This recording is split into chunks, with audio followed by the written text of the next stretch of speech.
que a gente queria?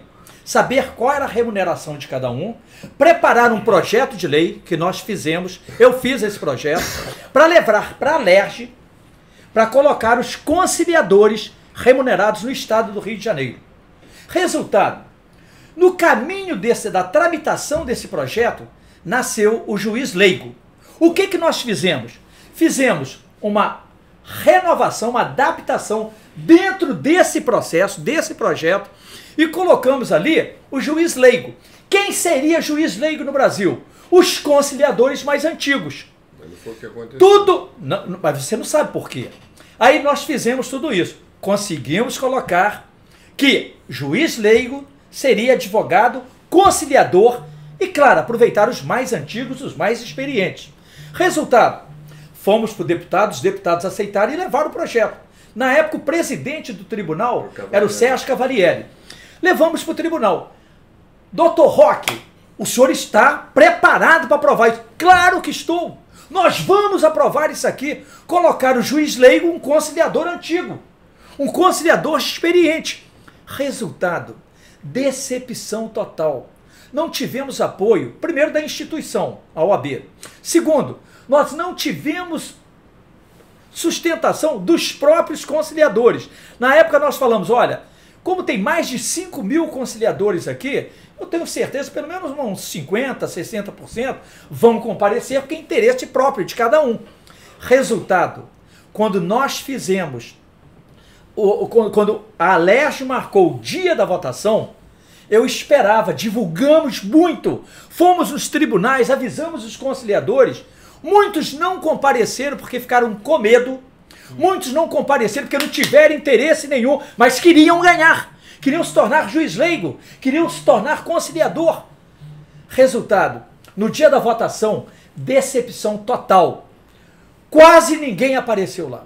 Se nós tivemos lá umas 60 pessoas, foi muito. Os deputados falaram, é com esse pessoal que vocês querem aprovar um projeto dessa natureza? Resultado, o Sérgio Cavalieri aprovou o processo dele por unanimidade e a nossa voz morreu ali.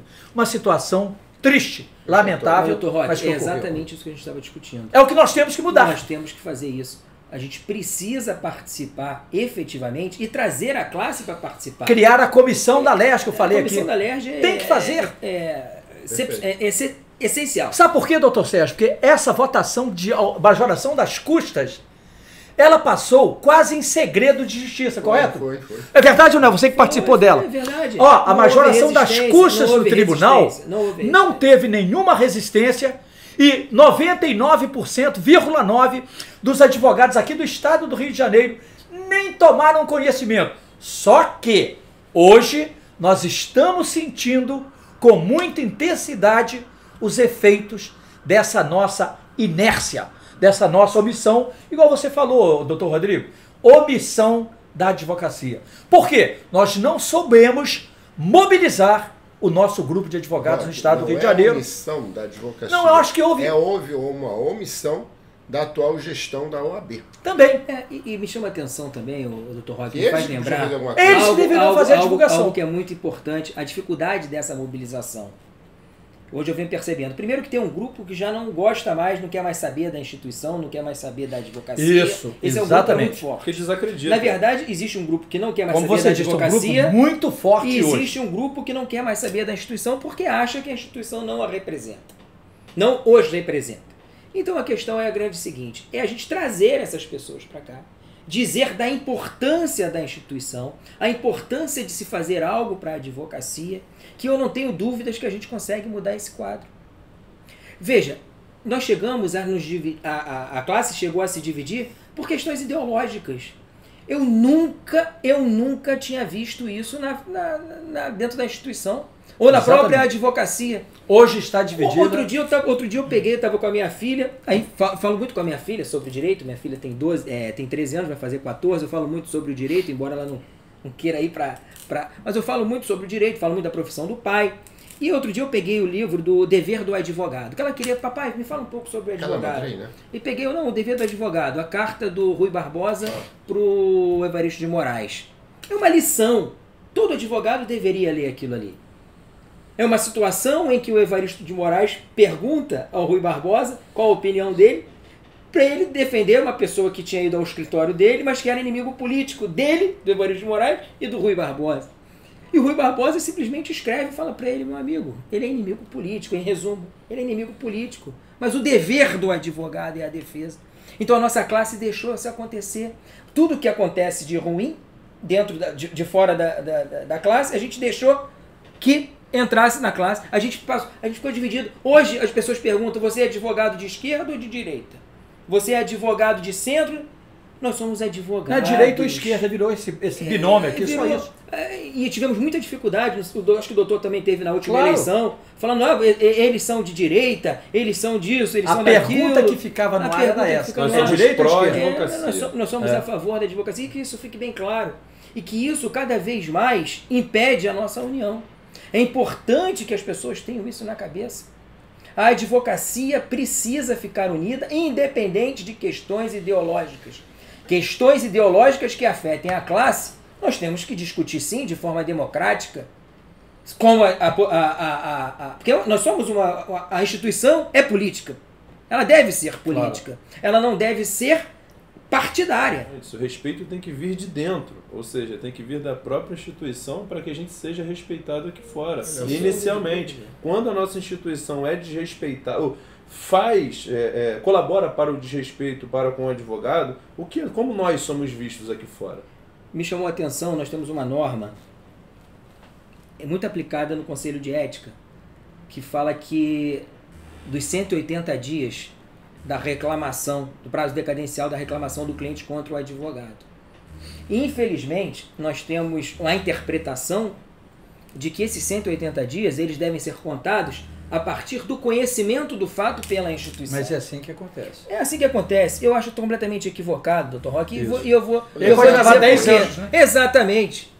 Exatamente. Nós temos casos que chegaram ao Movade em que o cliente foi reclamar do advogado, 5 anos depois, o advogado não tinha nem mais documento probatório para aquilo ali e enfrentou um processo disciplinar. Isso que a gente precisa bater bastante, porque quando a gente faz alguma reclamação contra o magistrado, a gente sabe a dificuldade que é da tramitação do processo internamente, até mesmo para a sanção.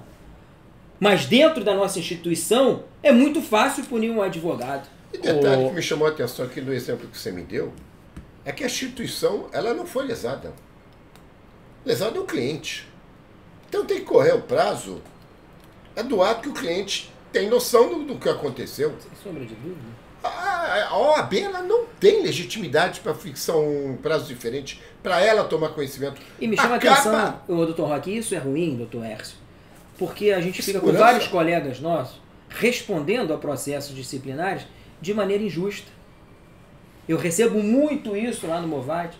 Olha, cliente que está reclamando de um problema que eu tive há 6 anos atrás, eu não tenho nem mais documento para provar. Exatamente. Com relação a isso. Eu queria fazer uma colocação e voltar aqui numa situação muito importante. Você falou uma coisa aqui fundamental para a advocacia.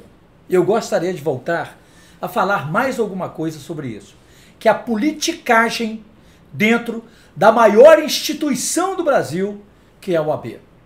Você falou uma coisa aí perfeita. Você falou que hoje, para ser advogado, vem cá, você é advogado, apoia a esquerda ou apoia a direita?